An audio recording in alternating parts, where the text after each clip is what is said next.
భద్రతా మండలి సింహాసనాల ఆటలో భారతదేశం శాశ్వతంగా ఉండాలి అనే ఆకాంక్ష ఇప్పటిది కాదు. చైనాతో పాటు కొన్ని దేశాలు భారతదేశానికి ఉన్న ఈ అవకాశాన్ని అడ్డుకుంటున్నాయి.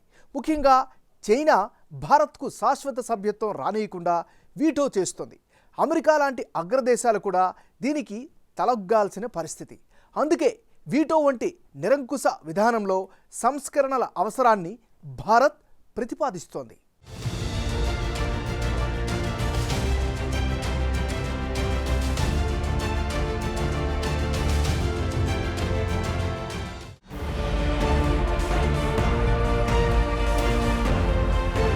వీటో పవర్ ఉన్న ఈ P5 సభ్యదేశాలు అనుభవిస్తున్న వీటో అధికారాలు యుఎన్ఎస్సి పాలక సామర్థ్యాన్ని నిలిపేస్తున్నాయనే విమర్శలకి తావిచ్చాయి.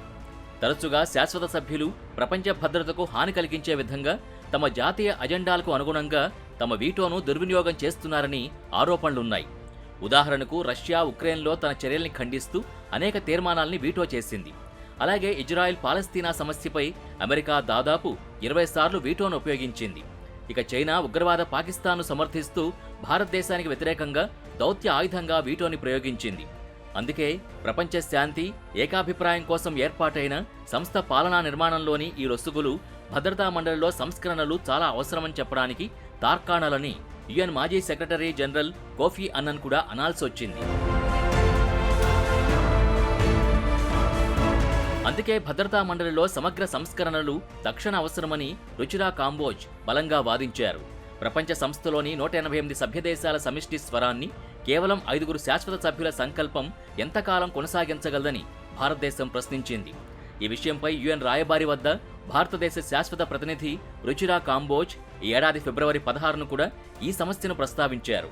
భద్రతా మండలి సంస్కరణపై అంతర్ప్రభుత్వ చర్చల్లో మాట్లాడుతూ 15 దేశాల భద్రతా మండలిని సంస్కరించే దిశగా ప్రపంచ దేశాలు చేస్తున్న ప్రయత్నాలకు సమానత్వమే మూలస్తంభమని చెప్పారు.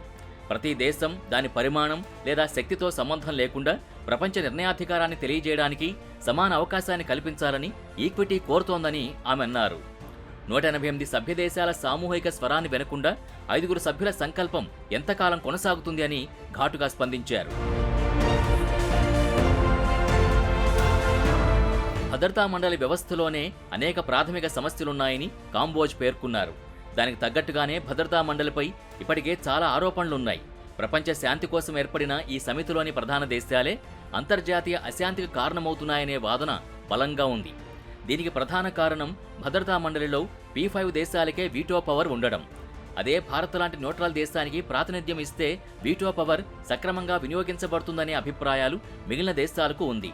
అందుకే భారత్ ఐరాస భద్రతా మండలిలో శాశ్వత సభ్యత్వం కోసం తీవ్రంగా పోరాడుతోంది. సాధారణంగా కౌన్సిల్లో ఉన్న సభ్యదేశాల్లో P5 దేశాలు కాకుండా ఇతర 10 మంది సభ్యులు నాన్ పర్మనెంట్ సభ్యులుగా 2 ఏళ్ల కాలానికి ఎన్నుకోబడతారు. వీరికి వీటో అధికారాలు లేవు. అందుకే భారత్ శతాబ్దాల అన్యాయాన్ని సరిదిద్దవలసిన అవసరాన్ని హైలైట్ చేస్తోంది. గ్లోబల్ సౌత్కి వ్యతిరేకంగా జరిగిన చారిత్రక అన్యాయాల్ని ఇకపై విస్మరించలేమని చెబుతోంది. ఆసియా, లాటిన్ అమెరికా, ఆఫ్రికా వంటి ప్రాంతాలకు ఎక్కువ ప్రాతినిధ్యం కల్పించడం ద్వారా ఈ అసమానతల్ని సరిదిద్దవచ్చని భారత్ బలంగా వాదిస్తోంది. ప్రపంచ వేదికపై అట్టడుగునున్న అణగారిన వర్గాల గొంతుల్ని ఈక్విటీ డిమాండ్ చేస్తుందని, విభిన్న స్వరాల్ని విస్తరించేందుకు సంస్కరణలు అవసరమని కాంబోజ్ వివరించారు. గ్లోబల్ సౌత్ నుంచి దేశాలకు సాధికారత అందించడం వల్ల అన్ని దృక్కోణాలు వినబడతాయని, గౌరవించబడతాయని, వైవిధ్యం, ప్రజాస్వామ్యం వ్యవస్థ అనేది సమిష్టి నిర్ణయం తీసుకోవడానికి దారితీస్తాయని ఆమె వెల్లడించారు. గ్రూపింగ్లో భాగంగా భారత్ అధ్యక్షత వహించినప్పుడు ఆఫ్రికన్ యూనియన్ని G20లో పూర్తి సభ్యునిగా చేర్చడాన్ని ఆమె ఉదహరించారు. మార్పుకు దారితీసే ధైర్యమైన నాయకత్వం భారతదేశానికి ఉందని కాంబోజ్ హైలైట్ చేశారు.